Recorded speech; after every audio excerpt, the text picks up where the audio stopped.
without Joe Harris, but of course, without Kyrie Irving, two players that they counted on as starters this season. Joe Harris has been so key for the Brooklyn Nets. Thanks so much, Woj. Don't go too far because we're going to have so much more news coming up later in the show. But, Chiney, I do want to get your reaction to this. How do you see this impacting Brooklyn? Like Woj mentioned, down Kyrie and now down Joe Harris for a longer period of time. I feel like New York always wants to enter the scene, right? Because we're back finally after Thanksgiving, having a nice little vacation. They say, home a beer, all right?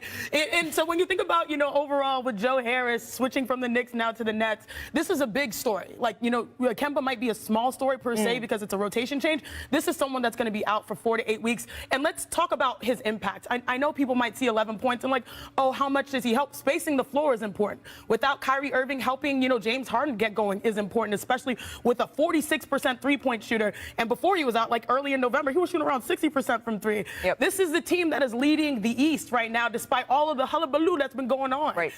So Kevin Durant, he wakes up and what do we say? He gets buckets. But Joe Harris, he's that old, faithful, reliable type of player that you need to really stretch the floor. So this is a very big deal for a team that right now is, pacing the East. And still looking to find their identity in that. And Blake Griffin, he spoke to the media this morning for the first time since he was taken out of the rotation. He said he's been talking to DeAndre Jordan, trying to just sort of take that mentality. But this is something where now Steve Nash, let's see where he goes into his bench. It is hard to believe, though, that we have been off air for an entire week with Thanksgiving. There was so much that happened in the NBA. So let's get you caught up on the rest of the league. We got the return of one LeBron James. LeBron steps for another three. Got another one. LeBron James. This closing time is winning time, especially in the fourth quarter and then overtime. Adams sets the screen. John hammers it down. Sensational.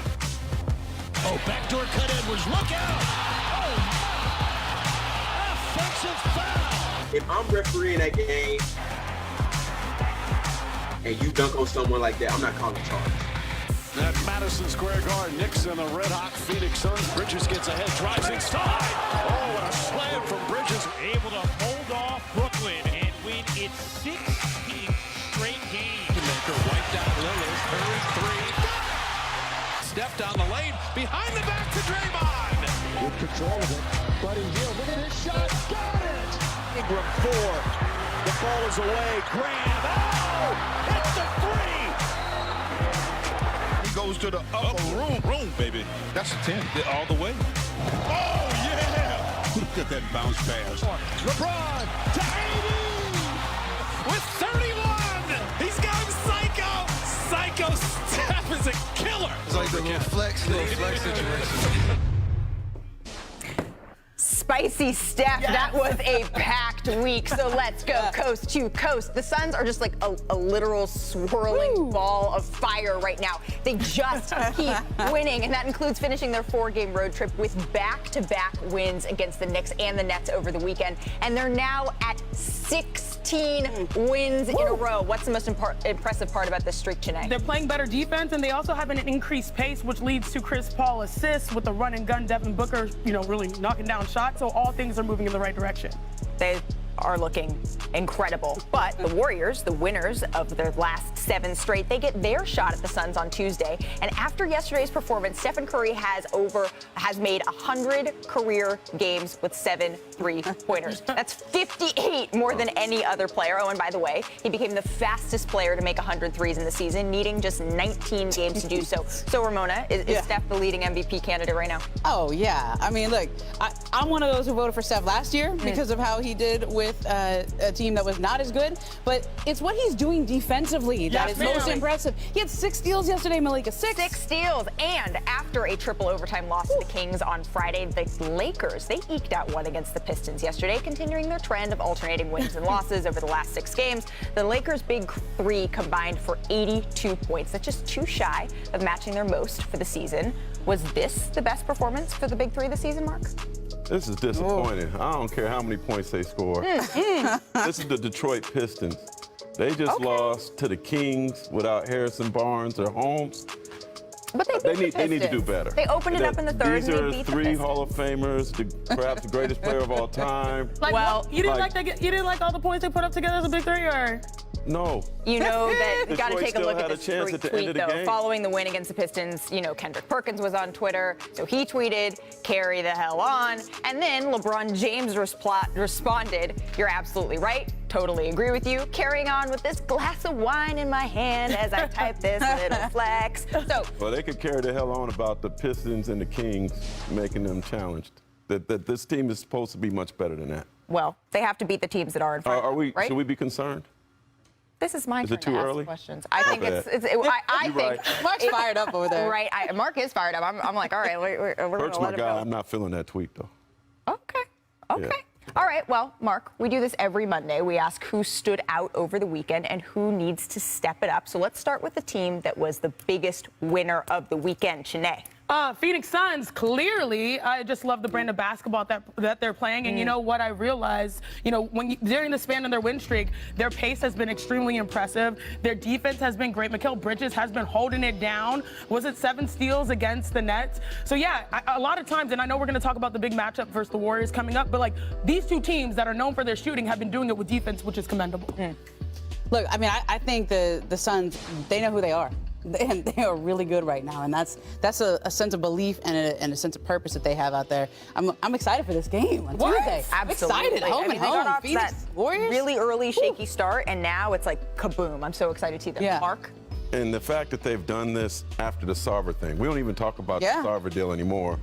Unbelievable. They've obviously decided to push it out of their brain. Who's your Worry biggest about winner? Basketball. What's that? Who's your biggest winner? Is it the Suns or is it that team? I'm gonna say the Warriors. Okay. Because they figured out a way to still stay ahead of the Suns. Even with all these amazing wins, they're still ahead of them. And All still right. playing at a high level. So if we're talking about the good, I'm all about the good. We also need to talk about who needs to step it up. And I have a feeling, Mark, that you have some strong opinions about this. Who needs to step it up?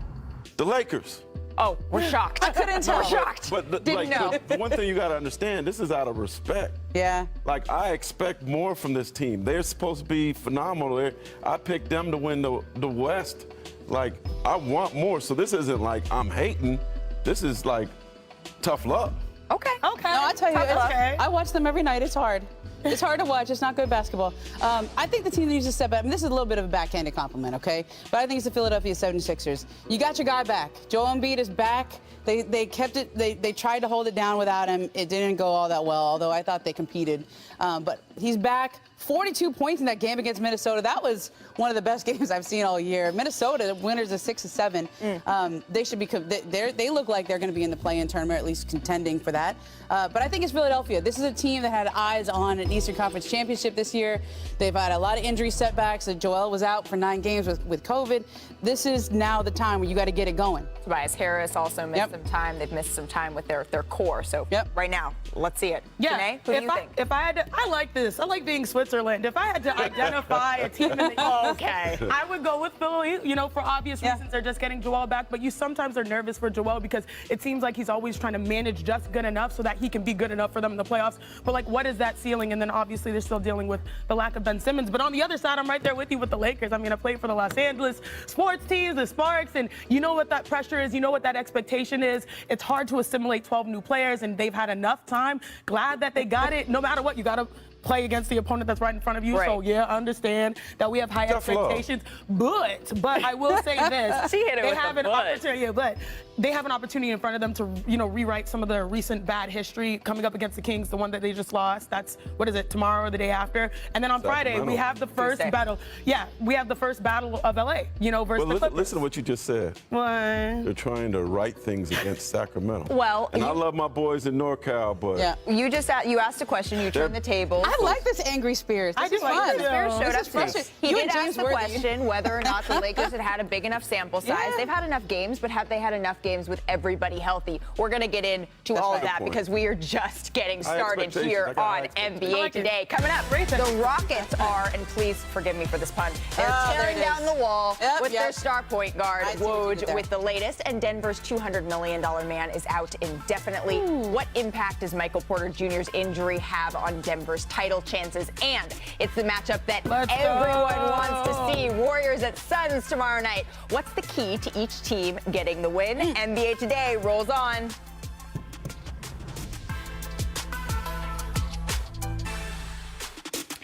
So John Wall has been a Rocket for almost a full year. He was traded from Washington to Houston on December 2nd, 2020 in the deal that sent Russell Westbrook to the Wizards. He's played in 40 games with the Rockets, all of them last season. But we might be nearing his return to the court. So for more, we're joined again by Adrian Wojnarowski. Woj, you reported that John Wall met with the Rockets GM Rafael Stone and head coach Stephen Silas yesterday to reiterate his desire to return. What came out of that meeting? Malika, really two very distinctly different visions of what a John Wall return would look like for the Rockets. You know, John Wall would like to come back in a featured role. Starting would be important to him. You know, the Rockets want to see John Wall, if he plays, to be more of a complementary player to their young core, Jalen Green, Kevin Porter Jr., but there's still a conversation to be had here. That's kind of where these two sides were before the season, when they decided that John Wall would sit. They would wait to try to find a trade. And a trade's going to be nothing's impossible. This is pretty close, though, with $44 million this year, $47 million on a player option next year. It's going to be really difficult to find. And I think there are those around John Wall, I think, who are encouraging him, you know, to look at the opportunity to play and show future employers beyond this contract in Houston that he can handle coming off the bench, that maybe his next act a couple years from now when he's a free agent or sooner, if he somehow got to a contract buyout, would look something like what Derrick Rose has done in New York. So I think they're going to continue to talk in Houston and see if they can find some common ground that would bring John Wall back to this Rockets team. It sounds like what you're saying is there's still a little bit of a gulf with the role, but this is definitely something we're going to continue to monitor. Thank you so much, Woj. And as you mentioned, anytime we talk about John Wall, you need to look at his contract. This season, he's making $44.3 million. That's tied with James Harden for the second highest salary of the season. And the next season, he has a player option of a whopping $47.4 million.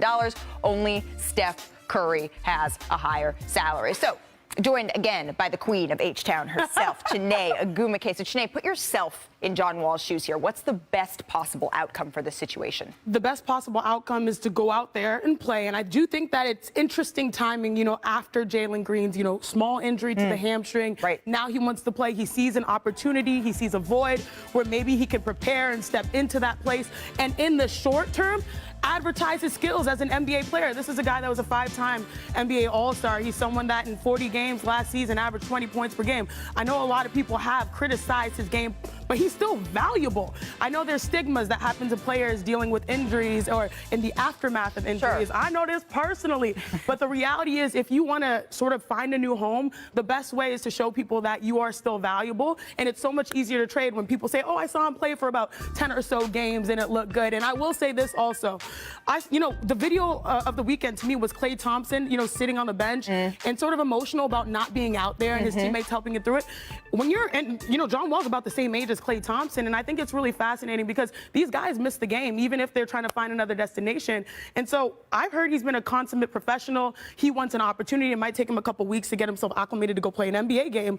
But to me, this is an opportunity for John Wall to sort of show he's still got it. Well, and we just heard Adrian Wojnarowski say it. Perhaps in his next act, whenever that is, wherever that is, it could be a Derrick Rose type of situation. So showing that versatility could be important, right, Chiney? So one of Wall's former Rocket and Kentucky Wildcat teammates, DeMarcus Cousins, is also in the news. Boogie is expected to sign a one-year deal with the defending champion Bucks today. Last night, head coach Mike Budenholzer admitted that the center was a position of need for Milwaukee. He said, when you look at the depth chart and look at how we're subbing depth at the big position, it's something we could use. So DeMarcus Cousins hasn't played in 70 games in a season since the 2016-17 season when he split time with the Kings and the Pelicans. And then over the last 3 seasons in which he has actually played, he averaged 39 games in a season and his scoring has dropped considerably. The last time we saw him, he averaged 8.9 points on 17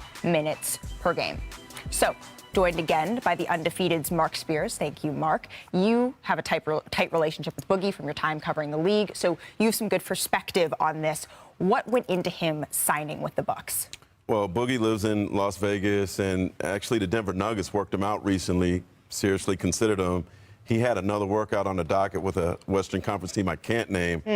But what the Bucks did was they flew in Darvin Ham, their assistant coach, a couple of their executives, Milt Newton, Ryan Hoover, and worked him out. And Darvin Ham wasn't easy on him. He pushed him. Apparently, Boogie shot well and responded well to the toughness in the workout. And then after that, they went to dinner for 4 hours, talked about Bucks culture, what they needed from him. Can he fit in? Budenholzer also got on the phone with Boogie. They talked it out, kumbaya.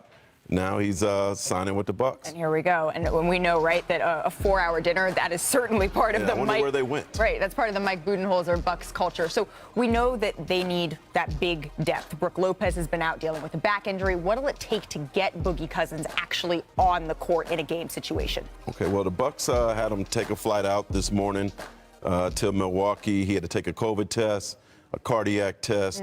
Also is about to take a physical. If all those go well and he doesn't need an MRI, he could be signing as early as today. Okay. You know, obviously he hasn't played in a while, but from talking to Boogie last season when he was playing with the Clippers in the playoffs, mentally he feels like he's still that superstar.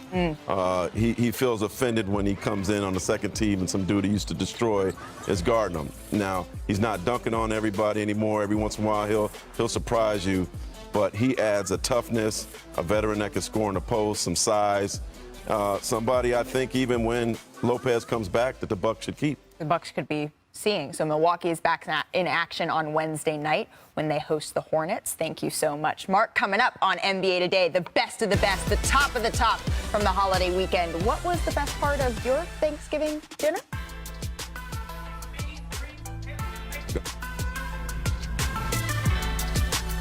Angeles. Welcome back to NBA Today. That's right, we're back, and you know what that means, Chene. It is another edition of the top of the top. So let's start with the top alley-oop. Let's go. That is over in Atlanta. Obi Toppin taking it to, I don't know if this makes it to the upper room, but it's at least the top floor. Yeah, one arm. I love that. Goodness. He is eye to eye with the rim. And it's like the vertical, but I actually have the answer to your story because you said, what's your favorite part of Thanksgiving dinner? Is it stuffing? I feel like it's stuffing. No, mine is mac and cheese. No, I feel like we're going to see some stuffing in this. Oh, well, we have to go over to Utah to see some stuffing. Ooh, because Donovan Mitchell. Him and Russell Bojan. Westbrook, most athletic guards under, what, 6'2", 6'3", 6'4", whatever? I thought you were going to say age. Oh. You're going height. You're going height. I'm going age. All right, I got you. You know. Oh man, my goodness. But he's had so many great dunks. It's like, okay, that's cute. No, that was Applause, taking flight. Don. That was That's my taking guy. flight. All right, let's go to top blocks. Stuffing. It was the return. This is the return of Evan Mobley. The return of Evan Mobley. Love Evan Mobley. Look at his length. He barely jumped off the floor for that one. He is everywhere. He is so dynamic. And I love that nugget from like about a week or so ago. Most contested shots in the NBA. This guy is just a phenom. Well, but you know who knows how to get it done? It's the MVP in Milwaukee when it comes to blocks. Yes. My goodness, that was almost a wedgie. It was. But look, he was called for a foul on this initially, but then they took another look. Okay, good. What do you think? Give it to him. Yeah, That's a block. That's a good thing because they did. They did. They gave it to him. Yes. They said that was clean. That was a block. Another one in the book for Giannis. All right, top sequences. We start in Charlotte. Okay. Gordon Hayward. We're gonna start with this. All right. So, okay. All right, block. LaMelo Yes. stays out of bounds. Hail Mary pass forward. What? Yeah. See, this is interesting because as a hooper, it's timing. Do you go and attack the ball off the dribble and grab it and try to go? No, he waited, got his rhythm and finished and got the nice little rub. Okay, well, the block, the Speaking of dime, food rolls. Bridges. Then take a look at this. What Eric Spoelstra drew up. Beautiful play. Play of the freaking year so far. Outbounds play. I was watching this live, got everyone suckered up, hit the back door. You forgot you're supposed to double inbounders. You're supposed to always protect your basket, like no matter what. Man. So, was this a defensive breakdown or was that Spo's playmaking? Spo. Okay. All we're Spo. just all hail Spo. All Spo. I was so impressed with My that play. fellow We're stealing University of Portlander. Just UP in the house. All right, top posters. Spurs Keldon Johnson welcomes Grant Williams to his Kodak moment. This was filthy. I saw this live too. And then he like, ding, ding, ding. Oh my gosh. And then he like, yeah. I know, that was awkward. Piggyback ride. Yep. But I think Grant was trying to make sure he was safe. But still, I saw this and I was like, ooh, because Perk was working the game. I was like, Perk. I know. That got it's the like a group little chat piggyback popping. ride. Yeah. That got the group chat Well, popping. I ignored some of those texts. I'm not going to lie. Oh, but I couldn't ignore this. Anthony Edwards, he's had a couple of these this year. I don't like this. Wasn't it a charge? Didn't count? Yeah, it was. A charge, but I don't think that it. Even he said afterwards, I'm not so sure that when I complete something like that, that it should. The only exception is Gabe Vincent's Nigerian, so I'm going to give him a pass. All right. Well, I didn't want to let the moment go without taking a look at Klay Thompson here. Yep. This was an image that came to surface over the weekend. Klay, after a game, he was sitting out in Chase Center for 20, 30, 40 minutes after the game, towel over his head. Eventually, Steve Kerr, Steph Curry, they all came out. What was your reaction to seeing that? It's emotional, and I understand that feeling. You know, I'm 29. He's, I think 31. And if you're a player coming back from multiple injuries, you just want to be out there. And especially like Klay Thompson, this is a guy that's seeing his team have a lot of success. And now he's like, okay, like championship, I just need to be out there. I need to get that rhythm. And I love that his teammates had his back and went and checked on him, because that's Warriors basketball. That's the culture that makes them great. But I feel for him. There are a lot of vets that go through it, and he just sort of reminded everyone that this game is precious and make the most of it. Absolutely. And obviously we can't totally get in Klay Thompson's head here, but I do want to bring in Marc Spears as we talk about the Warriors, my fellow Golden State Bay Area native. So for more on Klay Thompson, Oakland specifically, very specifically, the heart of the Bay. So what is the latest on Klay's progress? Well, the Warriors sent him down to Santa Cruz, as you know, about a 50-minute ride from San Francisco yesterday. Worked out 5-on-5 scrimmage with the Santa Cruz Warriors, the Warriors G League team. Probably got guarded by some former NBA players like Jacob Evans. Word is he played well, shot well. The Santa Cruz Warriors don't have a game until Friday, so, you know, Klay could probably hang out all week if he'd like. I think the expectation is that when the Warriors get back from Phoenix, he will rejoin the team. But right now, he's getting some valuable practice time with the G League team. And still making that 5-on-5 progress, right? So the Warriors have a few key injuries, right? Andre Iguodala is on this trip, but Steve Kerr said that he's not expected to play. James Wiseman is out. So how much longer can the Warriors keep Klay off of the court? You got to help Klay against himself. Right. You know what I mean? I mean, obviously, with what you saw, it's been a very emotional time for him. And I expect him to be like Russell Westbrook, where when he comes back, it's not going to be a mental thing. He's going to be ready to go. So, you know, it's been a tough stretch. I know he's been riding his boat. He has his dog. Rocco, He's doing all these things, trying to get his mind off of it. But basketball is his heart. It's his love. And I think if he's playing 5-on-5 and he's looking good, why shouldn't we expect him before Christmas? But I don't think the Warriors can put pressure on him. What I will say is, I do think when he does come back, it will be a home game. Well, and if Draymond Green is the heart of the Warriors, then certainly Steph and Klay are the soul. And so they're probably looking forward to having their soul back. All right, Mark, coming up on NBA Today, it is time to talk about power rankings. Who belongs in the top 5? Do the Warriors? That's next on NBA Today.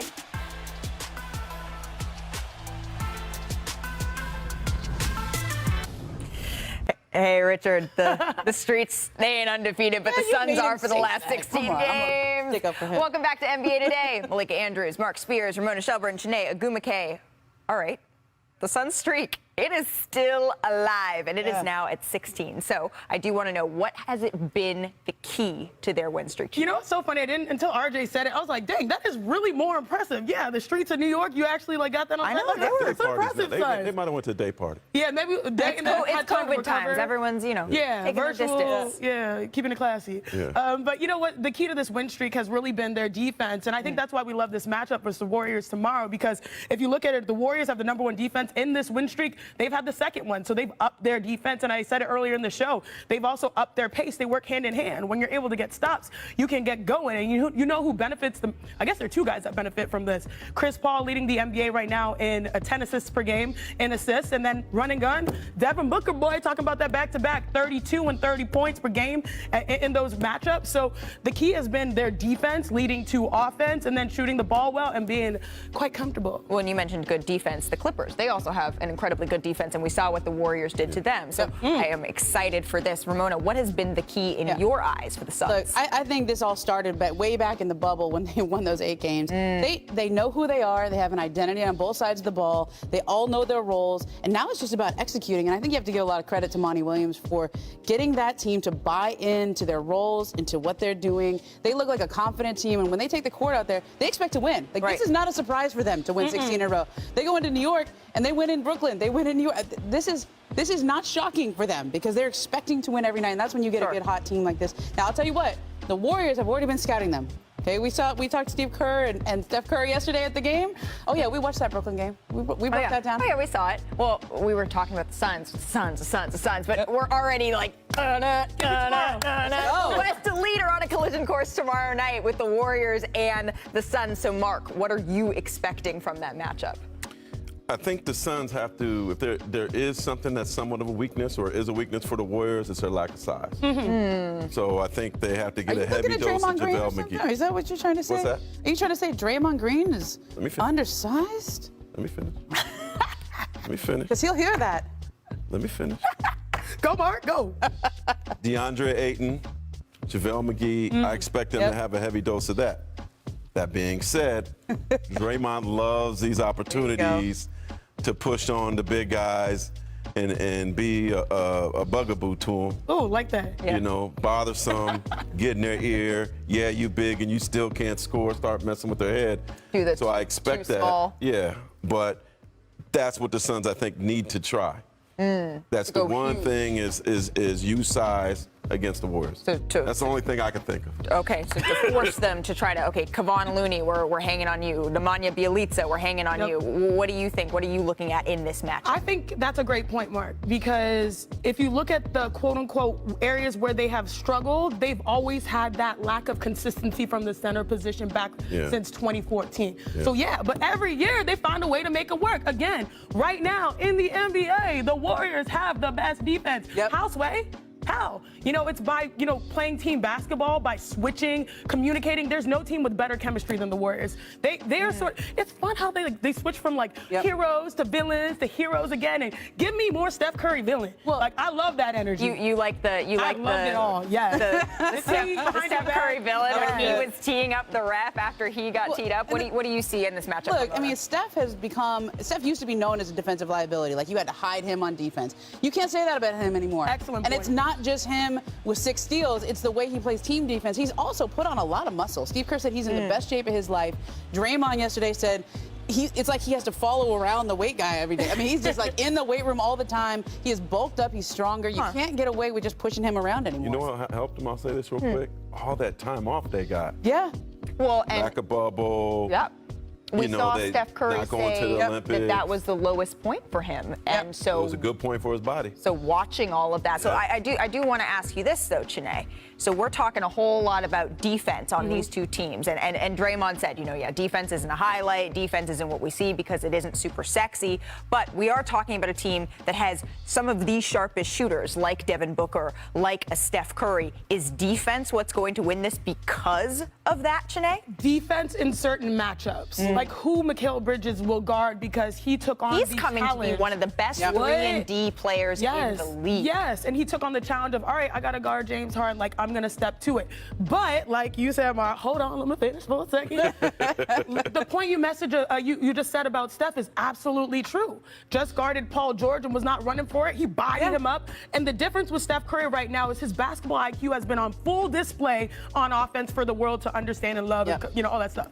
He's starting to apply it to his defense, and it's great. 6 steals, reading the defense, with that size, bodying people up, not afraid of anybody in the league, which is why we see him as an MVP frontrunner. Well, it's also earned them a spot in ESPN.com's power rankings. So the top 3 for ESPN's power rankings are the Warriors, the Suns, and the Nets. So that's unchanged. They come in at 1, 2, 3. But the Bucks, their 7-game win streak has just catapulted them from 9th to 4th, and then the Heat round out the top 5. So, Mark, do you agree with that list for the top 5?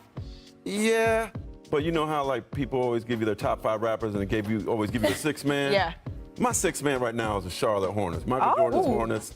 They're hot. Let's give them some love. All right, so I like that. The top 5 for 6. Yeah, it's the right 5. I mean, you could try to talk yourself into the Bulls or the Wizards, but they had a bad week. Like, Sure. all 3 of those teams that are right below them had a bad week, so that's the right 5. Now, what I will say about the power rankings, and can we pull the list up? Because I think right now the Nets and the Bucks are interchangeable, like 3 and 4. Thank you so much, Producer Greg and Producer Hillary.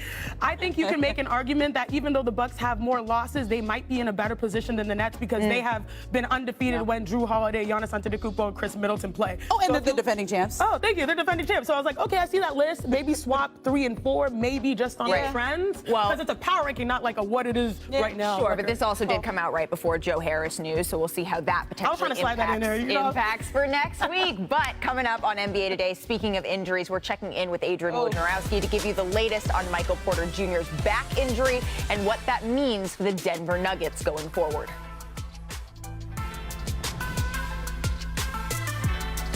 NBA Today, live from Los Angeles.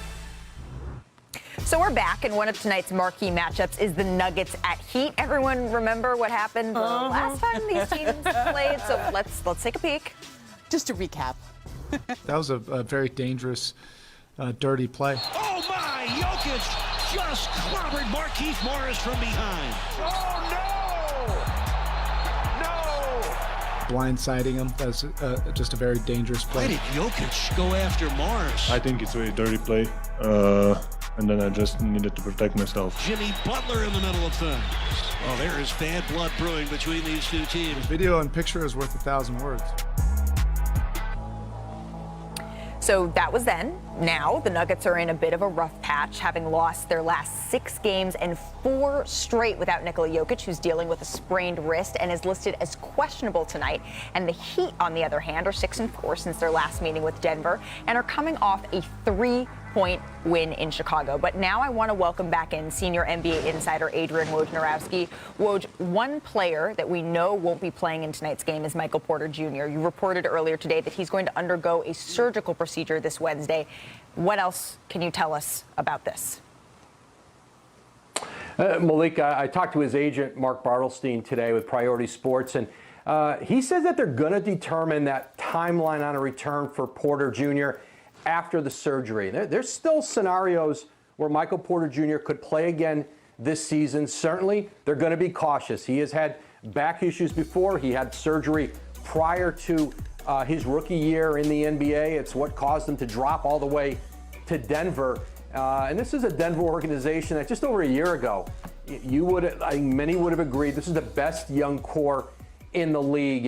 And since Michael Porter arrived in 2019, Matt Williams, our stats and info guru, tells us they've only played 100 games with Jokic, Jamal Murray, and Michael Porter Jr. They've won 62 of those, and that includes the playoffs. But they're all still young, and there is still optimism that the Nuggets could get Jamal Murray back from that ACL this year.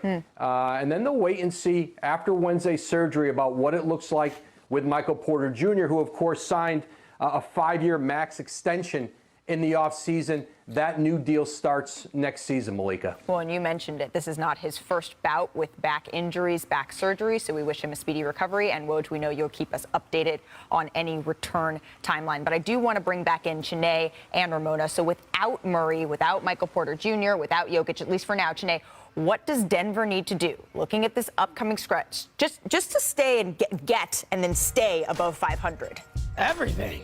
Like, it has to be a collaborative effort because Woj is exactly right. This core of Jokic, Murray, and Michael Porter Jr., I did like the addition of Aaron Gordon, but that's the team of the future and with the number of them unavailable.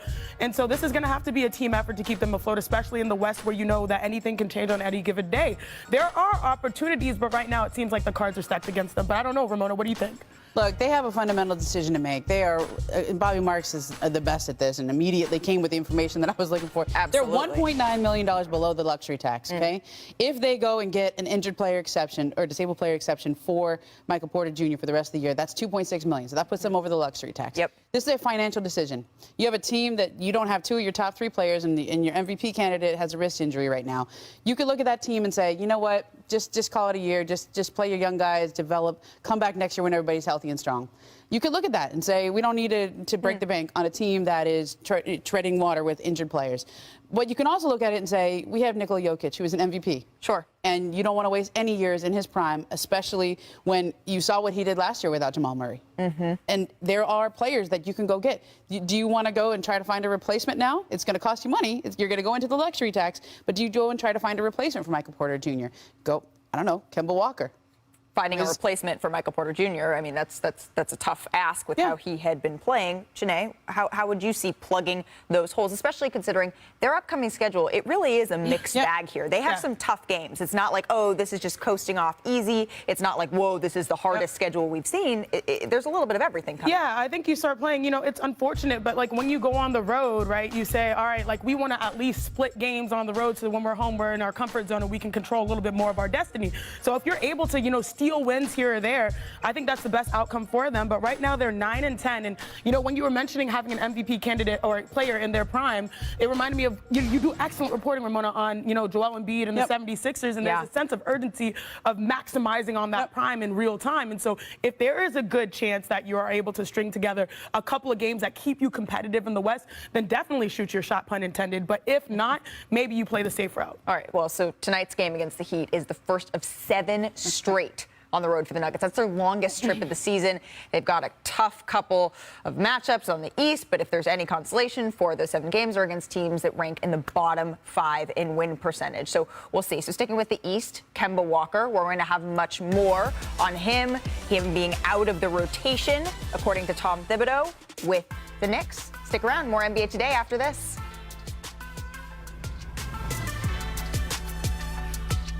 O'clock Eastern. So I want to go back to our top story of the day, everybody. Knicks coach Tom Thibodeau said today that point guard Kemba Walker is out of the rotation and Alec Burks will start going forward. So the Knicks reshaped their roster with some new moves to keep some cap flexibility. Looking over their notable moves, they brought back some players like Alec Burks, Nerlens Noel, Derrick Rose. They also added Evan Fournier and Kemba Walker. That was their top billing to help out on offense. So Ramona, what are you hearing about the Knicks' decision to take Kemba out of the lineup for Well, Malika, this was Tom Thibodeau's decision. And this is the place where you have to give your coach room to make hard decisions like this. But then when you make a decision like this, you have to live with it. And you put yourself in a position where if this works, okay, people will ride with you. But if it doesn't work, that puts Tibbs in a seat here where I think when you take a guy like Kemba Walker, who is universally liked in that locker room, liked around the league, respected in the league, and you say not only are you not playing, but you're out of the rotation completely, that is a statement. That is putting a lot of the Knicks' early season problems on him, and that is an insult to him. And I wonder how the rest of that team and in that locker room are going to take that. He obviously the stats don't lie. Okay, right. Stats don't lie. He has not been good, but there were other things that Tibbs could do here, which is when he is on the court with Julius Randle, they are not good. They're minus 13.5 points when they're on the court together. But when they're off the court, the Knicks are good. Yep. There's only been 9 minutes that Kemba Walker has played without Julius Randle, and both of them lead the team in touches, okay? So obviously you're not going to take the touch away from Julius Randle, but could you have staggered the minutes? Could you have done something a little bit more creative instead of just saying, you're out? Well, we know that Kemba Walker is averaging career lows in several categories, but this was a feel-good homecoming story, and Julius Randle did speak to reporters today. He said, I trust Tibbs, kind of what he says, but this is something where the proof is in the pudding. We're going to need to see this play out and see the locker room stay together. Let's take a look at the games that are actually going to be played tonight. I want to play a little bit of pick'em. What are you guys watching tonight? What's on the DVR? I'm looking at this Hornets-Bulls matchup right there, okay, because this is number 5 versus number 6. I know you're laughing at me because I'm hyped about this one. But these are good teams that got better in the offseason. I love watching the Chicago Bulls. Well, and this is prove 'em time, right? This is like proof is in. Have I said proof is in the pudding already? Yeah, it's prove 'em time, right? If they are winning, then that's good. What else are we watching? Real quick. Timberwolves. Yeah. Yeah. All right. Anthony Edwards, always want to watch him. He is a shot. Can he be in the dunk contest? Can we get Anthony Edwards in the dunk contest? All right, I guess we're starting that right now. Making the playoffs, by the way. Okay. Ooh. All right. Okay. He always knows more. Ramona, I'm are gonna you say watching that? Heat Nuggets. I don't know Nuggets. if we're gonna see Jokic. He's got the wrist thing. Yeah, but questionable. are we gonna see the Jokic brothers? Okay. Ramona. instigator. I thought Marc was I'm with his rooting for pin. it. I thought Marc was going to say Bulls because he's got this fine little like Bulls with the Beautiful huge. Bull. Yeah, I know. Well, before we go, everybody, I do want to say congratulations to a part of our NBA Today family who got married this weekend. Nate and Gabby, they got married. Look at that. Love it. Welcome. Making our family bigger. I love it. It's wonderful. And then also, producer Steve is back today for the first time. Papa We are Steve. so excited to see you tomorrow, breaking down all these games, including Suns.